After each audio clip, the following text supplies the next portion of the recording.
This episode is brought to you by Southland Credit Union. Southland Credit Union has options for you. As a student of Long Beach State, you have access to student loans, student loan refinance, free online financial education courses, free checking, and low rates on auto loans. Southland Credit Union is the official credit union of Long Beach State Athletics. Visit beachcu.com for more.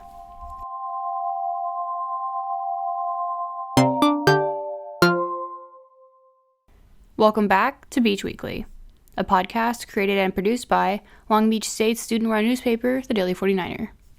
I'm your host, Daily 49er news editor, Julia Terbeche. Check out our content at daily49er.com, where you can read campus and Long Beach-related news, sports, arts and life, and opinions, as well as our multimedia content, including more podcasts, videos, and photo galleries. This is the lowdown for all things CSULB. Without any further ado, let's dive into the final episode of the fall semester. Here's Editor-in-Chief Madalyn Amato with her letter from the editor.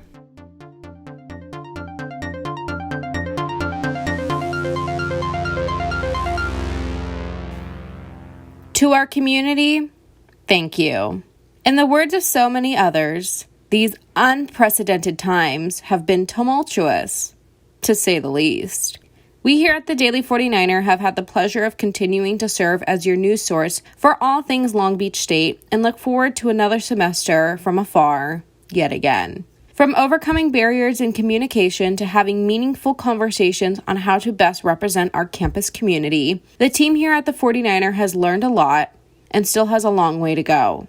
As the campus prepares to embark on another virtual semester, the 49er will continue with its weekly digital print edition and constant news cycle online. We hope that you all have a happy and safe holiday season.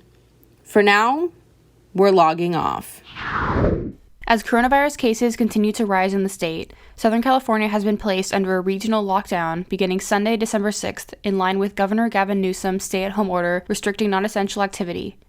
In fear of hospitals becoming overpopulated, Newsom announced an updated order Thursday, December 3rd, temporarily restricting all non-essential travel statewide, and said that a stay-at-home measure based on region will go into effect when an area's intensive care unit capacity dips below 15%. The 11-county region in Southern California, consisting of Los Angeles County, implemented a lockdown to begin Sunday, December 3rd at 11:59 p.m. The ICU capacity fell to 12.5%, according to the California Department of Public Health. As of December 5th, California has had 1.31 million positively identified cases of COVID-19 and 19,791 deaths, falling just below the leading state of Texas, who has had 1.32 million cases. Governor Gavin Newsom addressed the state in a press conference Thursday. We're taking this to a whole nother level. We're moving past just the curfew conversation. We're looking past just a few sectoral modifiers. We're really looking for people to do their best to restrict the kind of activity, kind of gatherings, which you say may occur. We're encouraging people. We're really imploring people not to have those gatherings. That's the new order. Those are the new guidelines. And avoid the mixing and do our best to mitigate the spread. The regional order restricts all gatherings with members of other households, limits retail businesses to 20% occupancy, restricts restaurants and bars to just takeout and delivery, allows worship and political expression only outdoors, and prohibits non-essential out-of-state travel unless it is longer than the minimum quarantine period. These restrictions are set to remain in effect for at least 3 weeks, according to Acting State Public Health Officer Erica S. Pan, and are to continue until the state's 4-week ICU projection indicates a capacity of at least 15%. The San Francisco Bay Area issued the order Friday and will be under lockdown from Sunday, December 6th at 10 p.m. to January 4th, according to Mayor London N. Breed. Newsom said in a tweet Thursday that the first doses of a vaccine are, quote, arriving in the next few weeks, and Long Beach Mayor Robert Garcia confirmed that he will be implementing his local vaccine plan in the coming week, with the Long Beach Health Department responsible for local distribution. State health officials maintained that residents of California should refrain from any travel whenever possible, and emphasized that the CDC offered a shorter quarantine period of just 10 days rather than the usual 14 for those without symptoms. These stricter coronavirus regulations come after the state saw a spike in cases during the Thanksgiving holiday, and counties began to take their own precautions. Los Angeles County first implemented an overnight stay-at-home order lasting from November 21st to December 21st to limit non-essential activity during the hours of 10 p.m. and 5 a.m., then instated a 3-week stay-at-home order beginning November 30th. Remaining in effect until December 20th, the 3-week order encourages residents to remain in their houses as much as possible, wear face masks when outside, and exercise social distancing when in public, according to Los Angeles Public Health. LA Public Health confirmed December 4th that the county had seen 8,860 new cases and 60 new deaths. LA County currently has 2,769 individuals hospitalized for COVID-19, with 23% in the ICU. The new health order is intended to protect both county residents as well as essential and emergency workers from further exposure to the virus.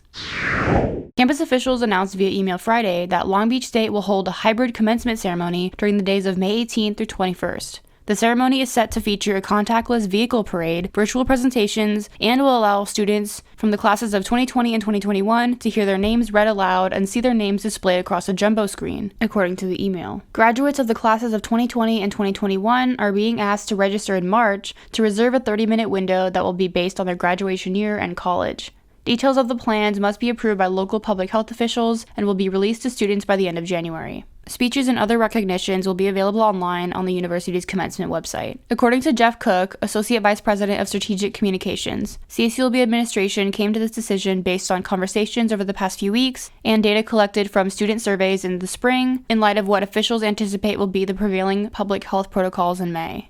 Not only are we marching for restaurateurs, we're marching for those who make up our restaurants, the servers, the cooks, the busboys, everyone. So again, thank you. Around 200 people marched down East 2nd Street Wednesday afternoon as part of a march organized by the Long Beach Restaurant Association, calling for an end to the coronavirus regulations being implemented in the city. The Long Beach Health Department announced that outdoor dining programs, which once allowed Long Beach eateries to thrive, would be terminated Wednesday. The crowd consisted of mainly local restaurant workers and owners, and residents who expressed frustration with the changing status of COVID-19 regulations.